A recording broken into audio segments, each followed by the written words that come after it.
that caution, with that care, with that detailed understanding.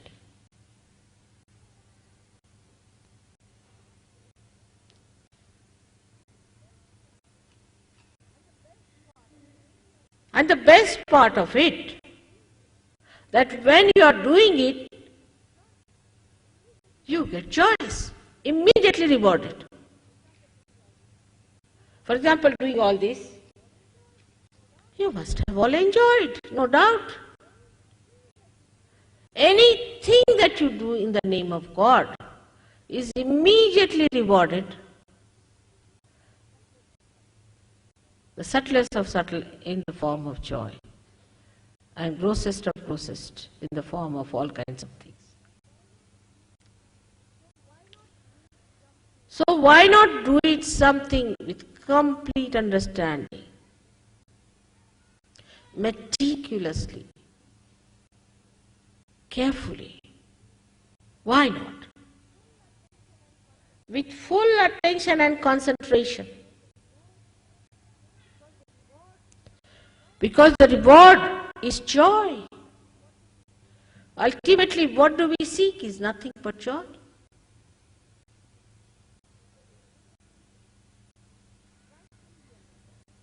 Rationally we understand, but not from the heart. It doesn't go in the heart easily. Now people are saying, Mother, open my heart. How am I to open it? Just tell me. One has to go for an open heart surgery, I think, the way things are. To open your heart, the Guru has to be generous.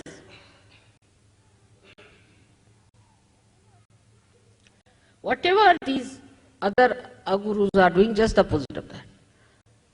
What have you given? For example, you are having some people with you in your house, and you are the Guru. What have you given to them?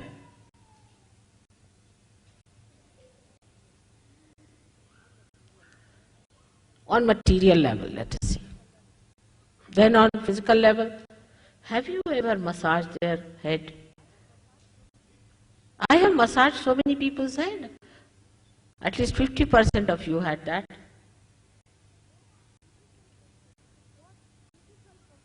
What physical comfort you have given to that person? If you are the Guru. Then what is the emotional confidence you have given to that person? If you are shouting for that person, why did you keep it there? Why didn't you keep it here?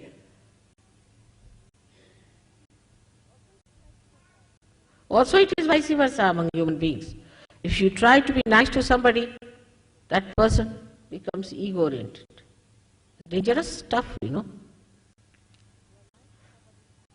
You are nice to somebody, you are kind to that person, you give him some money or you give him something. Then they say ego comes in that person. I'm surprised sometimes. How can it be? But it happens. I mean, I have been victim of such a nonsense. That people had to say, Mother, you spoiled that person. Just don't know, how can I spoil?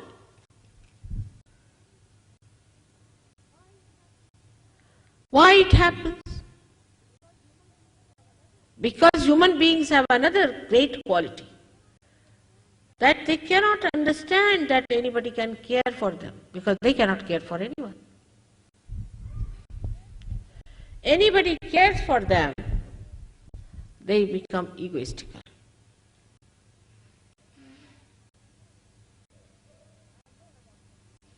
I have known about some Indians who went abroad, and people thought Indians have come as if Adi Gurus have come. They can be worse than you people. And are, no doubt. And then you start worshipping them as Indians. And then you understand that this is just a donkey from India you have brought. which is kicking you all the time. The image of that Indian goodness is not there. Because of this problem, the Guru finds it impossible how to deal with the disciples.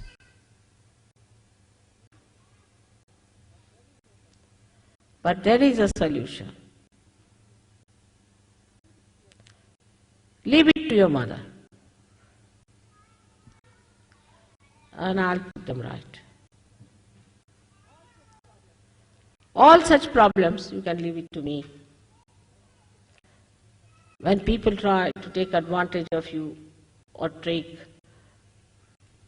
to ego, tell them, now I'm going to leave it to mother, I'm not going to look after you anymore.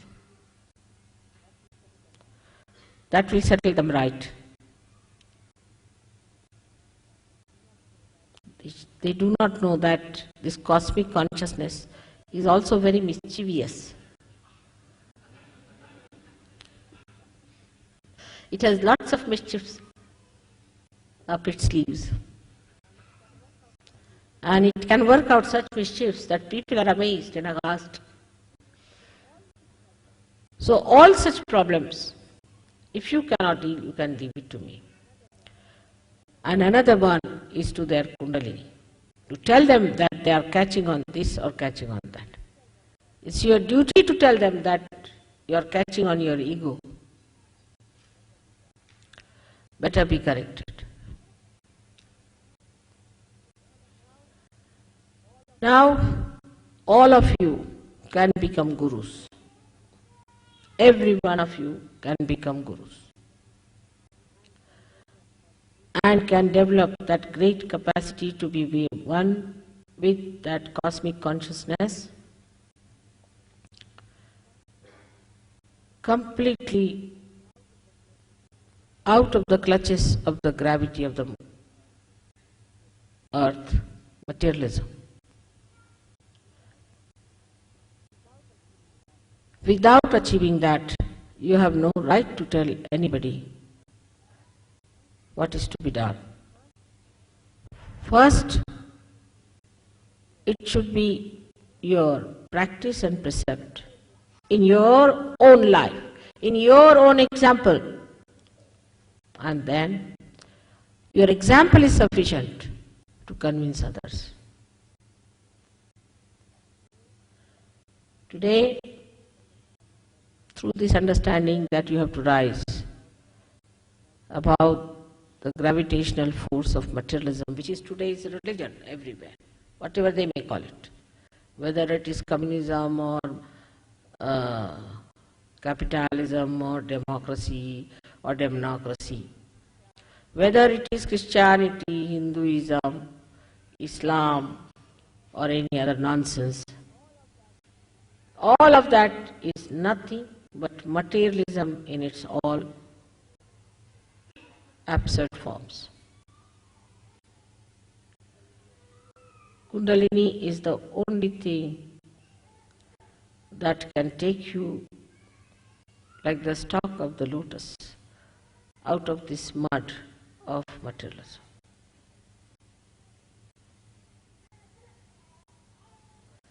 And that is what one has to achieve, especially in the West.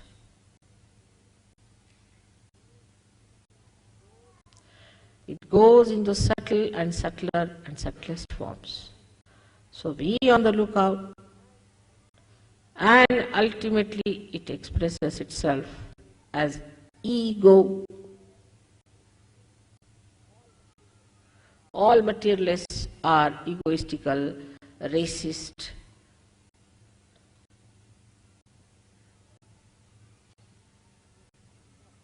they are robbers and plunderers. They go to other countries like South Africa and settle down nicely, robbers and plunderers, and extracting the wealth of another.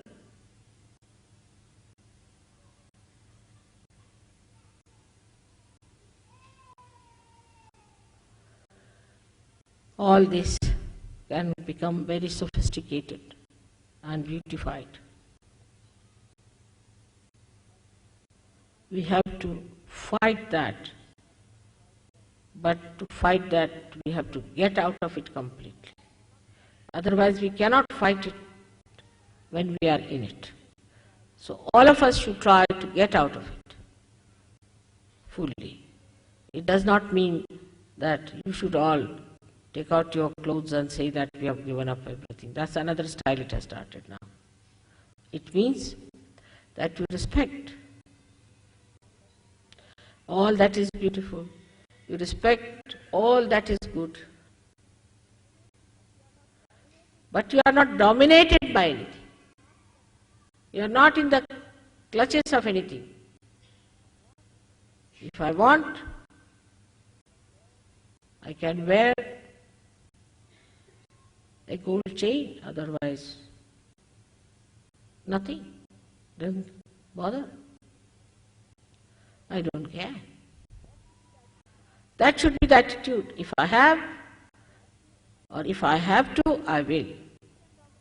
Nothing can dominate me. Nothing can give me status. I stand on my own status and on my position and on my authority because I am that pure consciousness.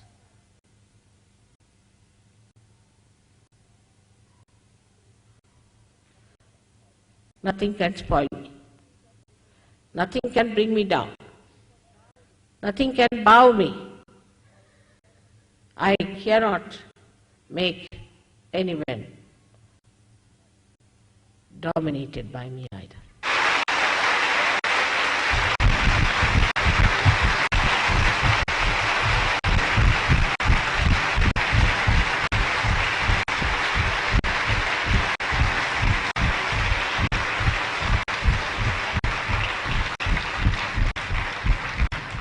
There's a beautiful saying of Adi Shankaracharya, Tad Nishkala,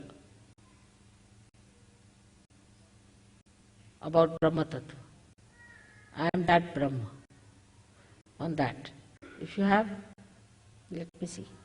That's the best way to understand what you are. Just bring it. Very famous. Have you got it? No, not that. Another. Just bring it. Have you bought the book? Bring the book to Srimataji.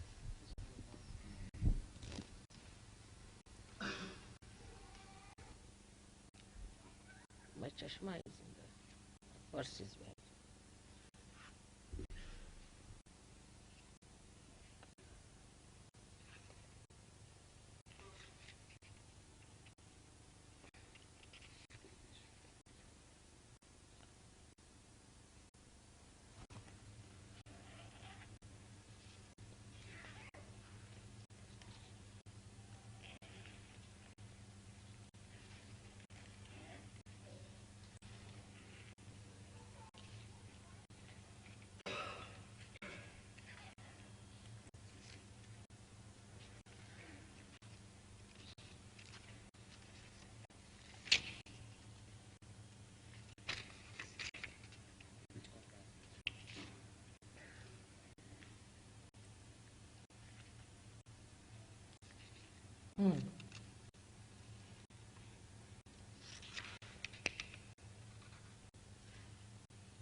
This is the one.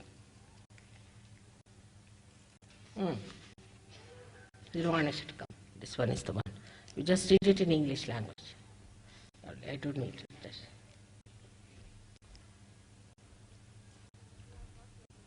When you have got your Nirvana,